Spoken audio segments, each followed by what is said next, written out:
Hello friends, hello my dear students, good morning to everybody. Today's topic past perfect continuous. पिछले video में मैंने आपको past perfect के बारे में बताया था कि पास्ट परफेक्ट का यूज़ हम किस प्रकार से करते हैं और पास्ट परफेक्ट कहाँ यूज़ किया जाता है, और मैंने आपको वो सेपरेट 4 पॉइंट भी लिखाए थे जिससे कि हम आसानी से correct form of the verb past perfect की भर सके। पास्ट परफेक्ट की correct form of the verb भरने में सबसे ज़्यादा प्रॉब्लम आती है, तो उसके लिए मैंने आपको वो 4 पॉइंट लिखाए थे जो अपन को अच्छी तरीके से याद करने हैं। आज मैं तुम्हें पास्ट परफेक्ट कॉन्टिन्यूस के बारे में समझाऊंगा। ये देखो मैंने लिख रखा है पास्ट परफेक्ट और कॉन्टिन्यूस, ठीक है। कॉन्टिन्यूस आया है तो ये तो स्पष्ट ही है कि मतलब इसमें वाक्य में निरंतरता का बोध होगा। वाक्य में निरंतरता का बोध होगा तो वो कंटिन्यूस तो है। अच्छा, जब इसमें भी निरंतरता का बोध होगा तो वो जो पास्ट कंटिन्यूस है फिर उसमें क्या है, प्रॉब्लम ये है ना, अंतर ये रहेगा कि इसमें पास्ट इसमें निरंतरता के साथ समय दे रखा होगा, निरंतरता के साथ इसमें समय दे रखा होगा, तो ये होगा पास्ट परफेक्ट कंटिन्यूस, निरंतरता के साथ समय दे रखा होगा। और उसमें केवल समय नहीं दिया होता है, केवल निरंतरता का बोध होता है। तो जिसमें केवल निरंतरता का बोध होता है वो तो होता है सिंपल पास्ट कंटिन्यूस होता है, और जिसमें निरंतरता के साथ समय दे रखा होता है वो परफेक्ट कंटिन्यूस होता है। चाहे वो कोई सा भी टेंस हो, चाहे प्रेजेंट का हो, चाहे पास्ट का हो, और चाहे फ्यूचर का हो, ठीक है। अच्छा, दूसरी बात, अच्छा इसमें देखिए मैंने हिंदी पहचान भी लिख रखी है। वाक्यों के क्रिया के अंत में रहा था, रही थी, रहे थे आदि शब्दों का प्रयोग किया जाता है। अथवा जो अपनी अलग से एक डेफिनेशन है, जिन वाक्यों से भूतकाल में किसी कार्य की निरंतरता का बोध हो, किसी कार्य की निरंतरता का बोध हो तथा वाक्य में समय दिया गया हो, तो वो वाक्य पास्ट परफेक्ट कंटिन्यूअस के होते हैं। जैसे हमने एक एग्जाम्पल भी लिख रखा है, वह सुबह से रो रहा था। हालांकि मैंने इसको भी ट्रांसलेट नहीं किया है, अभी मैं आपको समझा रहा हूँ। जैसे वह सुबह से रो रहा था, अब इसमें रोने का जो कार्य है वो निरंतर चल रहा है, निरंतरता पाई जा रही है कार्य में। लेकिन इसमें एक चीज़ है जो मतलब डिफरेंट बनाती है सिंपल कंटिन्यूअस से, और वो है कि इसमें समय दे रखा है। इसमें एक समय दे रखा है सुबह से, तो सुबह से समय दे रखा है इसमें, तो ये इसलिए ये बन गया पास्ट परफेक्ट कंटिन्यूअस बन गया। और जिसमें समय ना दे रखा हो, सिंपल हो, तो वो बनता है केवल कंटिन्यूअस बनता है ओनली। अच्छा, दूसरी बात, कर्ता एक वचन हो या बहुवचन, दोनों के साथ हम इसमें helping verb had been use करते हैं। क्या यूज करते हैं? Had been helping verb. वैसे मैंने लिख रखा है, ये देखिए लिखा मैंने इस तरीके से है, कर्ता एक वचन के साथ हेल्पिंग वर्ब हैड बीन तथा बहुवचन के साथ भी हम हैड बीन का ही प्रयोग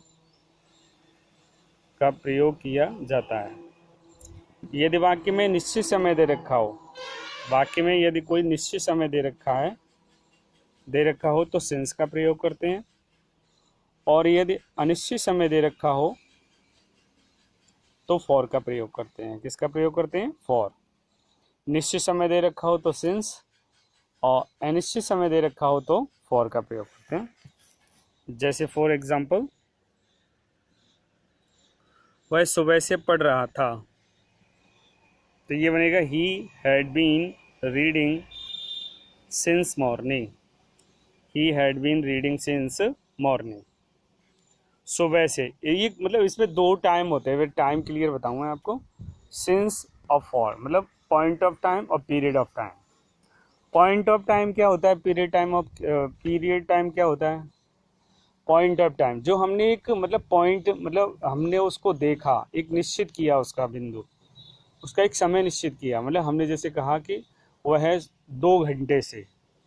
अब 2 घंटे ये निश्चित नहीं हो रहे हैं कि 2 घंटे मतलब 4 से 6 या 6 से 8 या 8 से 10, मतलब निश्चित नहीं है। तो ये मतलब क्या है, एक पीरियड टाइम दिया हमने, एक समय दिया 2 घंटे। और अगर इसमें हम पॉइंट ऑफ टाइम दे दें जैसे 2 बजे से, अब 2 बजे से हमने एक पॉइंट लिया, हमने मतलब एक पॉइंट को निश्चित किया कि उसने 2 बजे से काम स्टार्ट किया, हमने उसका नोट किया, पॉइंट मतलब नोट किया और उसका काम स्टार्ट हो गया। तो वहाँ पर होता है एक पॉइंट ऑफ टाइम, जहाँ पर मतलब एक निश्चित समय दे रखा हो, मतलब जहाँ पे हम किसी कार्य को निश्चित कर सकें एक टाइम के अकॉर्डिंग, फिक्स टाइम से अकॉर्डिंग अगर निश्चित कर सकें तो वो होता है पॉइंट ऑफ टाइम। और जिसमें मतलब काम कोई निश्चित समय ना हो, मतलब जैसे हम गैस लगा करके कहते हैं कि 2 घंटे से 4 घंटे से एक गैस हो, तो वो होता है पीरियड ऑफ टाइम, जिसमें अपन फॉर का प्रयोग करते हैं। और अगर निश्चित है तो सिंस का प्रयोग करते हैं। जैसे हमने कहा कि मैं 4 वर्ष से इस मकान में रह रहा हूँ, 4 वर्ष से। अब 4 वर्ष से तो रह रहा है, समय दे रखा है, सब कुछ है, मैं इस मकान में 4 वर्ष से रह रहा था, मैं इस मकान में 4 वर्ष से रह रहा था। अब 4 वर्ष कैसे आप गैस लगाओगे कि कौन से 4 वर्ष हैं, मतलब ये तो खैर पता है कि मतलब वो 4 वर्ष है, तो मतलब जब वो कह रहा था, लेकिन अपन को क्लियर ये पता नहीं चल रहा है कि मतलब वो 2016 से रह रहा है या 2017 से रह रहा है, मतलब एक वो नहीं है। अगर इसमें हम ऐसे कह देते कि मैं इस मकान में 20 जनवरी 2016 से रह रहा था, 20 जनवरी 2016 से 2016 से इस मकान में रह रहा था, तो वहाँ पर क्या होता है, एक पॉइंट ऑफ टाइम होता, तो वो निश्चित हो गया। अच्छा, जैसे हमने कहा मैं सुबह से, सुबह क्या है, पॉइंट ऑफ टाइम है। और हम कहें 4 घंटे से, पीरियड ऑफ टाइम है। 4 दिन से पीरियड ऑफ टाइम।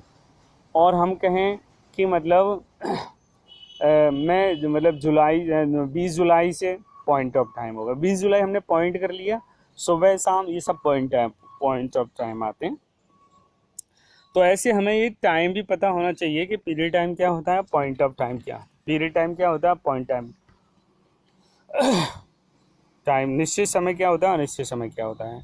इस प्रकार से हम ये करते हैं। दूसरी बात, ये तो होते हैं इंग्लिश से हिंदी बनाने का, मतलब हिंदी से इंग्लिश को ट्रांसलेट करने में ये मदद करें इस प्रकार से। इसके बाद क्या है, correct form of the verb भरने में प्रॉब्लम आती है। तो इसके मेन जो एडवर्ब होते हैं वो सिंस और फॉर होते हैं, ओनली मेन एडवर्ब होते हैं इसके सिंस और फॉर। अब हाँ, अब देखो ये इसमें भी एक प्रॉब्लम है। हालांकि मैं आपको ना, जब ये तीनों टेंस कंप्लीट हो जाएंगे, जिसमें present perfect continuous, past perfect continuous और फ्यूचर परफेक्ट कंटिन्यूअस, तीनों ही ये जब ये क्लियर होंगे, तब मैं आपको इन तीनों के एग्जाम्पल लिख करके समझाऊंगा। क्योंकि समझाऊंगा कि मतलब किस में फ्यूचर परफेक्ट कंटिन्यूअस आएगा, किस में प्रेजेंट परफेक्ट कंटिन्यूअस आएगा और किस में पास्ट परफेक्ट कंटिन्यूअस आएगा। ऐसा क्यों? ऐसा इसलिए क्योंकि इन तीनों क्या बोलते हैं, present perfect continuous, past perfect continuous और फ्यूचर परफेक्ट कंटिन्यूअस, इन तीनों के ही मेन एडवर्ब जो होते हैं वो सेम होते हैं। तीनों के ही मेन एडवर्ब सिंस और फॉर होते हैं।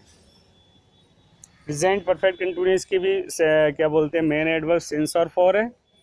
पास्ट परफेक्ट कंटिन्यूअस इसकी भी मेन एडवर्ब सिंस और फॉर है। और फ्यूचर परफेक्ट कंटिन्यूअस इसकी भी मेन एडवर्ब सिंस और फॉर है। तो हम कैसे पता करेंगे कि तीनों की जब एडवर्ब सेम है तो कैसे इसको पता करें, तो वो सब चीज़ें मैं आपको बताऊंगा, सेपरेट बिल्कुल करके बताऊंगा कि कैसे अपन इसको पहचानेंगे कि ये पास्ट है, ये फ्यूचर है और ये प्रेजेंट है।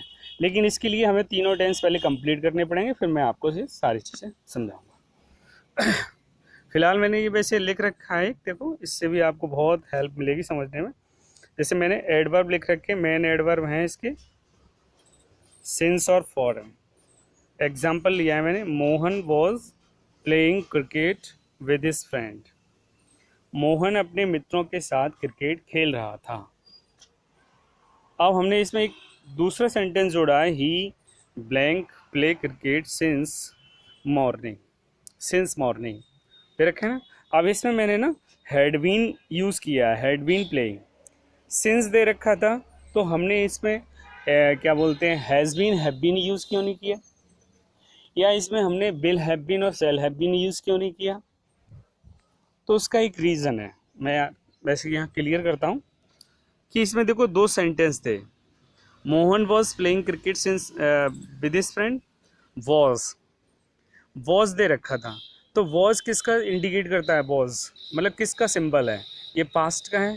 तो जब इसका ये पास्ट है तो वो दूसरा भी पास्ट में जाएगा। हम ऐसे भी कह सकते हैं कि अगर इसमें क्या होगा, दो सेंटेंस दे रखे होंगे, जब अगर प्रेजेंट परफेक्ट कंटिन्यूअस की बारी आएगी तो दो टेंस होंगे, जिसमें जो पहले सेंटेंस को कंप्लीट करने का एक इशारा करेगा, मतलब इंडिकेट करेगा कि हम इससे हेल्प ले सकते हैं और इस प्रकार से हम इसे भर सकते हैं।